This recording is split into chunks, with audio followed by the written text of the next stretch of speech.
வணக்கம். இந்த டிவிசி பத்தி தான் பார்த்துக்கிட்டு இருக்கோம் இப்போ. டிவிசி வீடியோ நம்பர் 3 ஓகேங்களா? அது டிவிசில வந்து என்னன்னா, அந்த நான் அட்வொகேட்ஸுக்காகவும் போடுறேன், பொதுமக்களுக்காகவும் போடுறேன். சரிங்களா? 2 பேரும் பார்த்துக்கோங்க. இந்த டிவிசி ஆக்ட் இருக்குல்ல, பேர் ஆக்ட். இந்த டிவிசி ஆக்ட் அந்த டிவிசி பேர் ஆக்ட்ட வந்து வாங்கிட்டீங்கன்னா, அதில நீங்க திருப்பி பார்த்தீங்கன்னா, அதில ஃபார்ம் 1, ஃபார்ம் 2, ஃபார்ம் 3 அதிலேயே இருக்கும். டிவிசி நம்ம சீதாராமன் கம்பெனில வாங்குவோம். சென்னை சிட்டியில சீதாராமன் கம்பெனி இருக்கு. அங்க போய் தான் நம்ம அந்த சட்ட புத்தகங்கள்லாம் வாங்குவோம். அந்த டிவிசி பேர் ஆக்ட் வாங்குனீங்கன்னா, அந்த பேர் ஆக்ட்க்கு பின்னாடியே ஃபார்ம் 1, ஃபார்ம் 2, ஃபார்ம் 3 எல்லாம் இருக்கும். அந்த ஃபார்ம் 1, ஃபார்ம் 2, ஃபார்ம் 3ய நீங்க யூஸ் பண்ணிக்கோங்க. ஓகேங்களா? அப்படி இல்லன்னா ஃபார்ம் 1, ஃபார்ம் 2, ஃபார்ம் 3ய இன் டிவிசி ஆக்ட்ன்னு கூகுள்ல போட்டீங்கனாலும் வந்துரும். அதையும் டவுன்லோட் பண்ணிக்கங்க. இங்கிலீஷ்லயும் வரும், தமிழ்லயும் வரும்.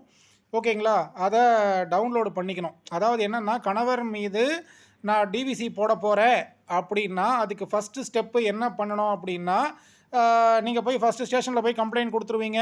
என்னுடைய கணவர் என்ன அடிக்கிறார், உதைக்கிறார், மிதிக்கிறார், குடிக்கிறார், அடிக்கிறாருன்லாம் கம்ப்ளைண்ட் குடுப்பீங்க. போலீஸ்காரங்க அத பார்த்துட்டு கணவர கூப்பிட்டு விசாரிச்சுட்டு ஒரு சிஎஸ்ஆர் போட்டு கையில குடுத்துருவாங்க. போலீஸ்காரங்க என்ன பண்ணுவாங்க அப்படின்னா வந்து சென்னை சிட்டிய பொறுத்தவரைக்கும் நான் சொல்றேன். சென்னை சிட்டில அந்த அளவுக்கு பெரிய பெரிய குற்றங்கள்லாம் நடக்கறதில்ல. அதாவது கஞ்சா குற்றங்கள்லாம் அது வேற. இந்த கணவர், மனைவி இந்த இதெல்லாம் வந்து போலீஸ்காரங்க என்ன பண்ணுவாங்கன்னா, புரொடெக்ஷன் ஆஃபீசர் கிட்ட அனுப்பிச்சு விட்டுருவாங்க. சமூக நல அலுவலர், production department, production officer, social welfare ஆஃபீசர்னு சொல்லுவாங்க. சரிங்களா? என் மைண்ட்ல நெறைய விஷயங்கள் இருக்கும். பட் நான் சில விஷயங்கள நான் மறந்துருவேன் சொல்றதுக்கு. சரிங்களா? புரொடெக்ஷன் ஆஃபீசர்ன்னு சொல்லுவாங்க. சோஷியல் வெல்ஃபேர் டிபார்ட்மெண்ட்டுன்னுவாங்க. சமூக நலத்துறைன்னுவாங்க. எல்லாம் ஒண்ணு தான். Production officer under the domestic violence act அப்படின்னு சொல்லிட்டு ஒவ்வொரு டிஸ்ட்ரிக்ட்லயும் இருப்பாங்க. கரெக்ட்டுங்களா? அவங்க எங்கே இருப்பாங்க அப்படிங்கிறத நீங்கள் கூகுளில் போட்டிங்கன்னா வந்துடும். சென்னை பொறுத்த வரைக்கும் சிங்காரவேலர் மாளிகை, சிங்காரவேலர் மாளிகை 8வது மாடியில் இருக்கிறாங்க. சிங்காரவேலர் மாளிகைன்றது collector office. Chennai city, Chennai டிஸ்ட்ரிக்ட்டுக்கு. கரெக்டுங்களா? பீச் ஸ்டேஷனுக்கு ஆப்போசிட்டில் இருக்குங்க. கரெக்டுங்களா? ஸோ இதான் ஸ்டெப் பை ஸ்டெப்பு நான் சொல்கிறேன். அட்வொகேட்ஸுக்காகவும் போடுற வீடியோ தான் அது. ஓகேங்களா? அட்வொகேட்ஸில் ஹைகோர்ட் ஆஃப் ஜுடிகேச்சர் கேஸை மட்டும் பார்க்குற பெரிய ஆளுங்க இருக்கிறாங்க. லோவர் கோர்ட் கேஸ் பார்க்குறவங்களும் இருக்கிறாங்க. ஓகேங்களா? இதில் என்னன்னாக்கா ஹைகோர்ட் கேசஸ் வந்து அவங்க அப்பீல்ஸ் மட்டும் பார்ப்பாங்க. சரிங்களா? அவங்களுக்கு சில விஷயங்கள் தெரியாமல் இருக்கும். நம்ம லோவர் கோர்ட் பார்த்தா நமக்கு அந்த ஹைகோர்ட் விஷயங்கள் தெரியாமல் இருக்கும். ஆக மொத்தம் எல்லாருமே அட்வொகேட்ஸ் தான். எல்லாருக்குமே நாலேஜ் தான். கரெக்ட்டுங்களா? அந்த டிஸ்ட்ரிக்ட் அந்த கிரிமினல் கோர்ட்ஸ் மேஜிஸ்ட்ரேட் கோர்ட்டில் கலக்கிறாங்க பாருங்கள். மேஜிஸ்ட்ரேட் கோர்ட்டில் தான் அதிக நாலேஜ் வரும்.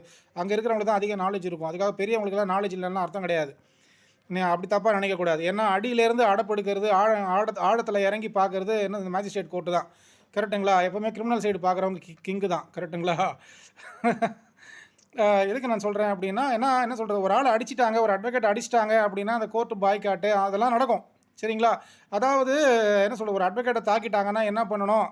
சில பேருக்கு தெரியாதுங்க. அட்வொகேட்டாகவே இருப்பாங்க, அவங்களுக்கு தெரியாது. கரெக்டுங்களா? கடைசியாக அது கோர்ட்டு பாய்காட் வரைக்கும் வந்து நிற்கும். அப்போ எவ்வளோ எவ்வளோ பெரிய விஷயம் ஆக்குறது, எப்படி பண்ணுறது, அதெல்லாம் வந்து அந்த மேஜிஸ்ட்ரேட் கோர்ட்டில் ப்ராக்டிஸ் பண்ணுறவங்களுக்கு அது தெரியும். கரெக்டுங்களா? ஸோ அதனால் வந்து ஹைகோர்ட் ப்ராக்டிஸ் பண்ணுறவங்க கூட மேஜிஸ்ட்ரேட் கோர்ட்டில் இருக்கிற அட்வொகேட்ஸை பார்த்து வியந்திருக்காங்க. கரெக்டுங்களா? அந்தளவுக்கு நாலேஜாக இருப்பாங்க. யாருமே சும்மா கிடையாது. யாருமே இங்கே சின்னவன் பெரியவன்லாம் கிடையாது. எல்லாரும் ஒன்று தான். எல்லாம் நாலேஜ் தான். கரெக்டுங்களா? ஸோ இப்போ நான் எதுக்கு சொல்கிறேன் அப்படின்னா, என்ன சொல்கிறது, அதாவது மனைவி வந்து போய் ஃபஸ்ட்டு என்ன பண்ணணும், என் கணவர் என்ன அடிக்கிறாருன்னு சொல்லிட்டு கம்ப்ளைண்ட் கொடுக்குதா, போலீஸ் ஸ்டேஷனில் போதா, போலீஸ்காரங்க கேஸை விசாரித்து சிஎஸ்ஆர் கொடுக்குறாங்களா, இல்லை ஃபஸ்ட்டு சிஎஸ்ஆரை கொடுக்கணும், அப்புறம் தான் கேஸை விசாரிக்கணும். அதுதான் முறை. அதுதான் சட்டமுறை. சரிங்களா? அதுக்கப்புறம் போலீஸ்காரங்க என்ன பண்ணுவாங்க, நமக்கு தேவையில்லாத வம்பு இது எதுக்கு தேவையில்லாமல் குடும்ப பிரச்சனையில் போலீஸ்காரங்க நம்ம தலையிடக்கூடாது. ஃபஸ்ட்டு உங்களை எந்த போலீஸ் கூப்பிடும், ஆல் உமன்ஸ், அனைத்து மகளிர் தான் கூப்பிடும். அனைத்து மகளிர் என்ன பண்ணுவாங்க அப்படின்னா வந்து அந்த இன்ஸ்பெக்டர் என்ன பண்ணுவாங்க, நான் உங்களை வந்து ப்ரொடெக்ஷன் ஆஃபீஸர் கிட்ட அனுப்பிச்சி விட்டுறேன், சோஷியல் வெல்ஃபேர் ஆஃபீஸர் கிட்ட அந்த டிஸ்ட்ரிக்ட் ப்ரொடெக்ஷன் ஆஃபீஸரை போய் பார்த்துக்கங்க, அங்கே போய் உங்கள் கேஸை முடிச்சிங்கன்னு சொல்லிட்டு அனுப்பிச்சி விட்ருவாங்க.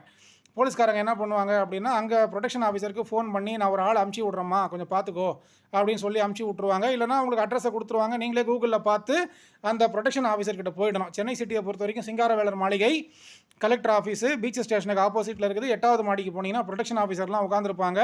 அங்கே போனால் நிறைய கும்பல் இருக்கும். ஓகேவா? கணவனால் சித்திரவதை அனுபவித்த பெண்கள்லாம் நிறைய கம்ப்ளைண்ட் கொடுக்கும். போகும்போதே என்ன பண்ணணும் அப்படின்னா, ஃபார்ம் 1 எல்லாம் படித்தவங்க தானே, எல்லாருக்கும் தெரியும். கம்ப்யூட்டர் ஆப்ரேட் பண்ண எல்லாருக்கும் தெரியும். கூகுள்குள்ளே போய் ஃபார்ம் 1, ஃபார்ம் 2, ஃபார்ம் 3 டவுன்லோட் பண்ணுறது எப்படி, அதை ஃபில்அப் பண்ணுறதுலாம் எப்படின்னு சொல்லிட்டு எல்லாருக்குமே தெரியும். ரொம்ப சிம்பிள் விஷயந்தான். அதில் எல்லாமே சாதாரணமான விஷயங்கள் தான் கேட்டிருப்பாங்க. கரெக்டுங்களா? பேப்பர் ஆதாரம் தான் கோர்ட்டில் பேசும். ஓகேங்களா? அதனால் பேப்பர் ஆதாரங்களை கொண்டு போயிடணும். நீங்கள் 2 பேரும் கணவன் மனைவியுடைய ஆதார் கார்டு, கரெக்டுங்களா, அவங்களுடைய அந்த ரேஷன் கார்டு, அந்த பேன் கார்டு, பேங்க் பாஸ்புக் இதெல்லாம் எடுத்துக்கோங்க.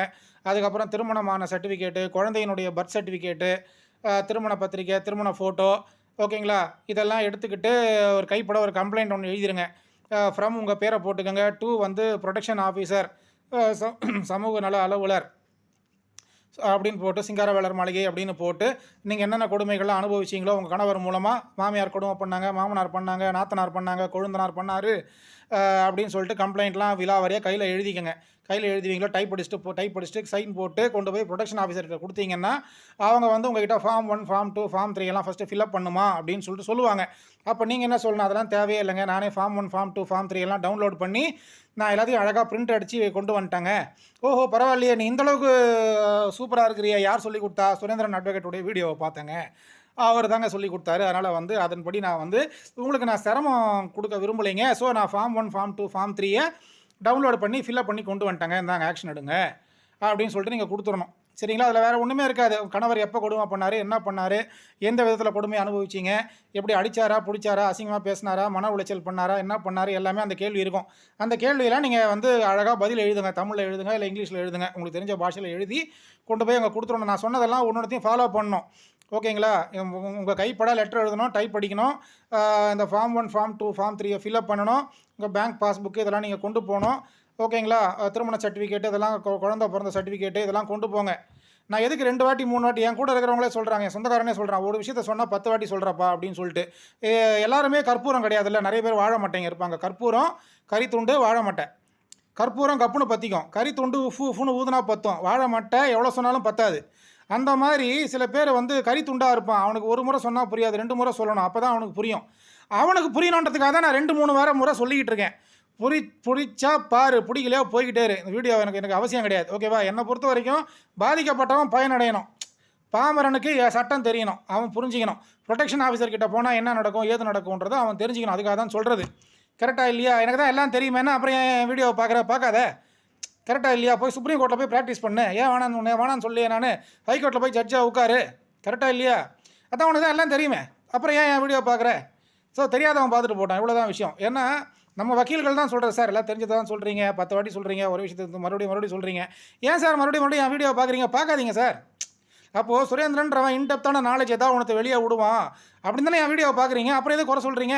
இல்லை சார், நாங்கள் எல்லாருமே அப்படி தான் குறை சொல்லுவோம், ஆண்டவரே வந்தாலும் நாங்கள் சிலுவையில் அறைவோம், ரசூல் அல்லா வந்தாலும் அவரை நாங்கள் கழுத்துக்கு அடிப்போம், கரெக்டுங்களா? கடைசியில் ஆப்பு வாங்கிட்டு போவோம் கடவுள் கையில். இதுதான் மைண்ட் செட்டு மக்களுக்கு. சரிங்களா? சரி, ஓகே. ஆக மொத்தம் நல்லதை கேட்க மாட்டோம், நல்லதை சொல்கிறோன்னா நாங்கள் கிண்டல் பண்ணுவோம், கழுவி ஊற்றுவோம். இதுதான் மேட்ரு. சரிங்களா? அதை நான் ஒன்றும் சொல்கிறதுக்கு இல்லை, இறைவன் தான் வந்து பாதுகாக்கணும். ஓகேங்களா? நல்லவர்களை. ஸோ இந்த ஃபார்ம் 1, ஃபார்ம் 2, ஃபார்ம் 3 எல்லாம் நீங்கள் ப்ரொடெக்ஷன் ஆஃபீஸர்கிட்ட கொண்டு போய் கொடுத்துட்டிங்கன்னா அவங்க என்ன பண்ணுவாங்க, அதை வாங்கிக்கிட்டு உங்கள் கணவருக்கு ஒரு நோட்டீஸ் ஒன்று அனுப்புவாங்க. கணவருக்கு நோட்டீஸ் அனுப்பிச்ச உடனே கணவர் என்ன பண்ணுவார், அந்த நோட்டீஸை பார்த்துட்டு ஐயோ அப்படின்னு சொல்லிட்டு பயப்படலாம் மாட்டார். கவலையே படாதீங்க, யாரும் பயப்பட மாட்டாங்க. வக்கீல் நோட்டீஸுக்கெலாம் இப்போ பயப்படுறது யாருமே கிடையாது. வக்கீல் நோட்டீஸுக்கு பயப்படுறது யார் அப்படின்னா வந்து கவர்மெண்ட் ஆஃபீஸர்ஸ் பயப்படுறாங்க. ஏன்னா அவங்க கவர்மெண்ட் சர்வெண்ட் இல்லையா, அதனால் வந்து வக்கீல் நோட்டீஸ் வந்தால் பயந்துருவாங்க. ஓகேங்களா? கவர்மெண்ட் சர்வெண்ட் வந்து வக்கீல் நோட்டீஸை பார்த்தா பயப்படுவாங்க, வக்கீல் நோட்டீஸ் ரிசீவ் பண்ணுறாங்கன்னா பயந்துருவாங்க. மற்றபடி தனி மனுஷன் வந்து வக்கீல் நோட்டீஸை பார்த்தா பயப்பட மாட்டான். ஒரு 3000 5000 ஃபீஸை கொடுத்து வக்கீலுக்கு ரிப்ளை நோட்டீஸ் அனுப்பிச்சி விட்ருவான், முடிஞ்சு போச்சு கதை, கோர்ட்டில் போய் பார்த்துக்கிட்டோம், கோர்ட்லேருந்து சம்மன் வந்தால் பார்த்துக்கலான்ருவான். அதே போல் ப்ரொடெக்ஷன் ஆஃபீஸர்கிட்டேருந்து வந்துச்சு வைங்களேன் ஒரு நோட்டீஸு, அதையெல்லாம் பார்த்து கணவன்மார்கள் பயப்படுற மாதிரி இல்லை. இவ என்ன பண்ண, போலீஸ் ஸ்டேஷனுக்கு போனால் வெறும் சிஎஸ்ஆர் தான் வாங்கினா, இவளால் என் மேலே எஃப்ஐஆர் போட முடியல, அஃபென்ஸ் மேட் அவுட் ஆகலை, அதனால தான் போலீஸ்காரங்களே எஃப்ஐஆர் போடலை. சரியா? அதனால் வந்து இவ இப்போ நெக்ஸ்ட் என்ன பண்ணியிருக்கா, ப்ரொடெக்ஷன் ஆஃபீஸர்கிட்ட போயிருக்கா, அவ்வளோதானே. ப்ரொடெக்ஷன் ஆஃபீஸர் என்ன தலையை எடுத்துருவாங்களா அப்படின்னு சொல்லிட்டு அவர் தனவாட்டாலாம் பேசுவார். அவர் ப்ரொடெக்ஷன் ஆஃபீஸர் அனுப்புகிற சம்மனுக்கு வந்து ஆஜராக மாட்டார். அதுக்கு நீங்கள் அது ப்ரொடெக்ஷன் ஆஃபீஸ் அனுப்புறது உங்களுக்கு கால் ஃபார் நோட்டீஸ்னு சொல்லுவாங்க. அதை நீங்கள் சம்மன்னு கூட சொல்லிக்கங்க, இல்லை எப்படி வேணால் இன்விடேஷன் லெட்டர் கூட நீங்கள் சொல்லிக்கங்க, பிரச்சனை கிடையாது.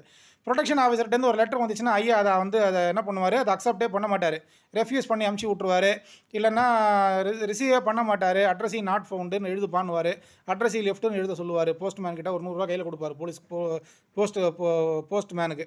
சரிங்களா? அதுக்கப்புறம் என்ன பண்ணுவாங்க, சில பேர் வந்து அதை வாங்கிட்டு சரி என்ன தான் நடக்குது போய் பார்க்கலாமேன்னு சொல்லிட்டு ப்ரொடெக்ஷன் ஆஃபீஸர்கிட்ட போவாங்க.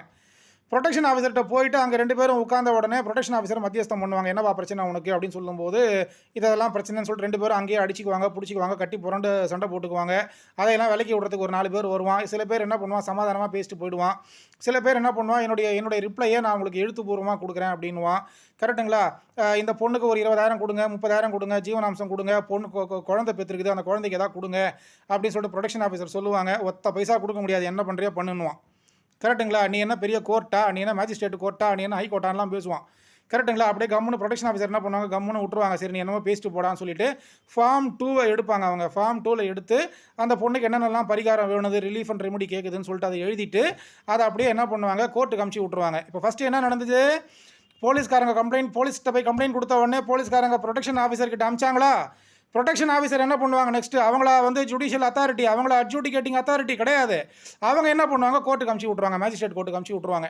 அதான் அந்த ஊர் அது என்ன கோர்ட்டு, அந்த சப் கோர்ட்டாக இருந்தால் அந்த கோர்ட்டு, இல்லைனா மகிழா கோர்ட்டு, இல்லைனா சிட்டியாக இருந்தால் மேஜிஸ்ட்ரேட் கோர்ட்டுக்கு அமுச்சு விட்ருவாங்க. ப்ரொடெக்ஷன் ஆஃபீஸர் என்ன பண்ணுவாங்க, எல்லா விஷயத்தையும் நோட் பண்ணுவாங்க. இந்த மாதிரி நடந்துச்சு, இப்படி பண்ணாங்க, அப்படி பண்ணாங்க, இவங்க 2 பேரும் செட் ஆகலை, அதனால் வந்து கோர்ட்டு மூலமாக நடவடிக்கை எடுக்கணும்னு சொல்லிட்டு அந்த பொண்ணு வந்து ரெக்வஸ்ட் பண்ணுது. அந்த ரெக்வஸ்டின் பேரில் நான் வந்து இதை மேஜிஸ்ட்ரேட்டுக்கு அனுப்புகிறேன் அப்படின்னு சொல்லிட்டு அந்த ப்ரொடெக்ஷன் ஆஃபீஸர் என்ன பண்ணுவாங்க அப்படின்னா, ரிப்போர்ட் எழுதி இந்த ஃபார்ம் 1, ஃபார்ம் 2, ஃபார்ம் 3 எல்லாம் ஃபில்அப் பண்ணி ரிப்போர்ட்டை எழுதி மேஜிஸ்ட்ரேட் கோர்ட்டுக்கு அமுச்சு விட்ருவாங்க. ரெஜிஸ்டர்டு போஸ்ட் அனுப்புவாங்களா அப்படின்னா நேரில் கொண்டு போய் கொடுப்பாங்க. கரெக்டுங்களா? நேரில் கொண்டு போய் கொடுப்பாங்க. மேஜிஸ்ட்ரேட் வந்து காலைல 10:30 மணிக்கு உட்காந்த உடனே ப்ரொடெக்ஷன் ஆஃபீஸர் என்ன பண்ணுவாங்க, இந்த ரிப்போர்ட்டெல்லாம் எடுத்துகிட்டு போய் மேஜிஸ்ட்ரேட் முன்னிலையில் காலிங் ஹவர்ஸில் பிராதுன்னு கூப்பிடும்போது கொண்டு போய் கொடுத்துருவாங்க. முடிஞ்சு போச்சு, அவங்க வேலை முடிஞ்சு போச்சு. இப்போ நெக்ஸ்ட்டு மேஜிஸ்ட்ரேட் அதை பார்த்துக்குவார். அவர் வந்து என்ன பண்ணுவார், இந்த கேஸை நம்பரிங் பண்ணுவார். இவ்வளவு தான் மேட்ரு. சரிங்களா? அதுக்குள்ளே அவங்க என்ன, அவர் எடுத்தோடனே நம்பரிங் பண்ணுற, அவர் ஃபஸ்ட்டு கேட்பார், ஏமா அவனுக்கு வக்கீல் ஏதாவது வச்சிருக்கிறியா? ஆமாங்க ஐயா நான் வக்கீல் வச்சிருக்கிறேன்னா, சரி வக்கீல் மூலமாக கேஸ் நடத்துனுவார். இல்லைனா ஐயா வக்கீல் வைக்கிற அளவுக்கு எனக்கு வருமானம் இல்லைங்கய்யா, நீங்களே ஏதாவது பார்த்து செய்யுங்க அப்படின்னும் போது அவர் என்ன பண்ணுவார், அந்த அந்த இவங்க இலவச சட்ட லீகல் எய்ட் இருக்கு இல்லையா, லீகல் எய்டில் ஒரு அட்வொகேட்டை அப்பாயின்ட் பண்ணி கொடுப்பாங்க. சரிங்களா? அந்த ஒவ்வொரு இடத்துலையும் வந்து இது இருக்கும், ஸ்டேட் லீகல் சர்வீசஸ் அத்தாரிட்டின்னு ஒன்று இருக்கும், ஒவ்வொரு கோர்ட்லேயும் எல்லா இடத்துலையும் இருக்கும். சரிங்களா?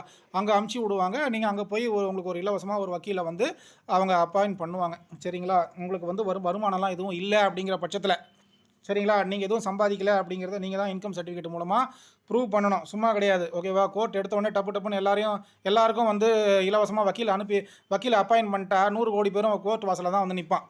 அதனால தான் நீ என்ன சம்பாதிக்கிற, ஏது சம்பாதிக்கிறேன்லாம் கோர்ட்டு கேட்கும். கரெக்டாக? நீங்கள் சம்பாதிக்கிறீங்களா இல்லையா, ஒரு மாதம் எவ்வளோ சம்பாதிக்கிறீங்க, உங்களுக்கு இன்னும் எவ்வளோ தேவைப்படுது குழந்தைய வந்து வளர்க்குறதுக்கு, இதெல்லாம் ப்ரொடெக்ஷன் ஆஃபீஸரே கேட்பாங்க. இதெல்லாம் அதுதான் அசெட்ஸ் அண்ட் லைபிலிட்டிஸ் வந்து ஃபைல் பண்ணணும் கோர்ட்டில். அசெட்ஸ் அண்ட் லைபிலிட்டிஸை கோர்ட்டில் ஃபைல் பண்ணணும். உங்களுடைய இந்த 3 வருஷம் ஐடி ரிட்டர்ன்ஸ்லாம் நீங்கள் கோர்ட்டில் ஃபைல் பண்ணணும் டிவிசியில். அப்போ தான் கேஸ் நம்பரே ஆகும். கரெக்டாக? இதில் வந்து ஒரு கடல், இது வந்து ஒரு கடல். கரெக்டாக? சும்மா கிடையாது வக்கீலுங்க. கரெக்டாக? ஒவ்வொரு நாளும் வந்து என்ன சொல்கிறது, இந்த பாட்சா படத்தில் சொல்கிற மாதிரி தான், நாடி நரம்பெல்லாம் முறுக்கேறினவனால தான் இப்படி அடிக்க முடியும் அப்படின்ற மாதிரி. இந்த கோர்ட்டு காலைல 6 மணிக்கு வக்கீல் கோர்ட்டில் உட்காந்துருப்பான், நைட்டு 10 மணிக்கும் கோர்ட்லேயே உட்காந்துருப்பான். என்ன தாங்க பண்ணுறேன் அப்படின்னா, கோர்ட்டு தாங்க என் உலகம், இதாங்க என் வாழ்க்கை, நான் இதாங்க சுற்றி வரேன், எனக்கு இதாங்க பொழப்பு, இதாங்க நாளைக்கு, இந்த மாதிரி இந்த கோர்ட்டையே சுற்றி வர்றவன் நாலேஜை கெயின் பண்ணுவான். நாலேஜ் கெயின் பண்ணி நாளைக்கு 1 லட்ச ரூபா ஃபீஸை வாங்கும்போது, ஐயோ அந்த வக்கீல்கிட்ட போவாத, அவன் அயோக்கியன், அவன் 1 லட்சம் ஃபீஸ் வாங்கிட்டான், அவன் வந்து கோர்ட்லேயே தவம் கிடந்தான் பாருங்கள், அதெல்லாம் தெரியாது. கரெக்டாக? ஒரு நாளைக்கு 12 மணி நேரம் 13 மணி நேரம் கோர்ட்டில் உட்காந்துருப்பான், அதெல்லாம் தெரியாது. 1 லட்சம் சம்பளம் ஃபீஸ் வாங்குறது மட்டும்தான் அவனுக்கு தெரியும். இந்த டிவிசி கேஸில் வந்து என்ன பண்ணுவாங்க அப்படின்னா, வந்து மாமனார், மாமியார், கொழுந்தனார், அப்புறம் நாத்தனார், கணவர் எல்லார் மேலேயும் கேஸை போடுவாங்க. எல்லாருமே அதில் ரெஸ்பாண்டன்ட்டு எல்லாருமே அக்யூஸ்ட் ஆக்கிடுவாங்க. அக்யூஸ்ட்னா என்ன அர்த்தம், குற்றம் சாட்டப்பட்ட நபர். அக்யூஸ்ட் ஆக்கிடுவாங்க. அப்போ அந்த அக்யூஸ்ட்டை வந்து இந்த கேஸ்லேருந்து வெளியே கொண்டு வரணும். ஒரு அக்யூஸ்ட் 25,000 ஃபீஸு, 4 அக்யூஸ்ட் இருக்காங்க, 1 லட்ச ரூபா ஃபீஸ் கொடுன்னு வக்கீல் கேட்பாரு, கொடுத்து தான் ஆகணும். இல்லைன்னா கேஸ் எப்படியா நடத்திக்கமானு தெரியாதுன்றவாங்க. கரெக்டுங்களா? இதுதான் விஷயம். ஸோ ஒரு அக்யூஸ்ட்டை வந்து கேஸ்லேருந்து வெளியே கொண்டு வரணும் அப்படின்னா 25,000 மினிமம் ஃபீஸு. கரெக்டுங்களா? எனக்கு தெரிஞ்சு என்னுடைய ஆஃபீஸில் நாங்கள் அப்படி தான் வாங்குகிறோம். கரெக்டுங்களா? ஜாஸ்தியும் வாங்கலாம், கம்மியும் வாங்கலாம், இலவசமாகவும் கேஸ் நடத்தி கொடுப்போம். அது எங்களுடைய மனசை பொறுத்தது அது. கரெக்டுங்களா? இல்லாதவங்களுக்கு நாங்கள் ஃபீஸ் வாங்குறதில்ல. ஓகேங்களா? ஆனால் இருக்கிறவங்க கூட வந்து எங்ககிட்ட, இல்லை சார் நாங்கள் 10 நாளாக பட்னி சார், பொண்டாட்டி வந்து சாப்பாட்டுக்கே இல்லாமல் இருக்குது சார், குழந்தை ரோட்டில் படுத்துனுக்குது சார்னு சொல்லிட்டு எங்ககிட்ட போய் சொல்கிறாங்க. கரெக்டுங்களா இல்லையா? நாங்கள் அவங்களையும் வந்து கண்டுக்கிறது கிடையாது. அதை அவங்க சொல்கிற பொய்யெல்லாம் அவங்க சொல்லி நாங்களும் அது போனால் போது, அவன் நம்மளை ஏமாத்துறான்னு தெரிஞ்சே நம்ம அவனை விட்டது போக தான் கடவுள் நம்மளுக்கு நல்ல வருமானத்தை கொடுக்குறாரு. அதெல்லாம் போய் தான் மிச்சம் மீதி எங்களுக்கு நல்ல ஃபீஸு, நாங்கள் நல்லபடியாக வாழ்ந்துகிட்டு இருக்கோம். கரெக்டுங்களா? ஸோ அதனால் வக்கீலை ஏமாற்றக்கூடாது, சட்டத்தை ஏமாற்றக்கூடாது, கோர்ட்டை ஏமாற்றக்கூடாது. கரெக்டுங்களா? இப்போ இதுதான் மேட்ரு. சரி, ஓகே, 14 நிமிஷம் பேசிட்டேன். அடுத்த வீடியோவில் பார்க்கலாம். பை.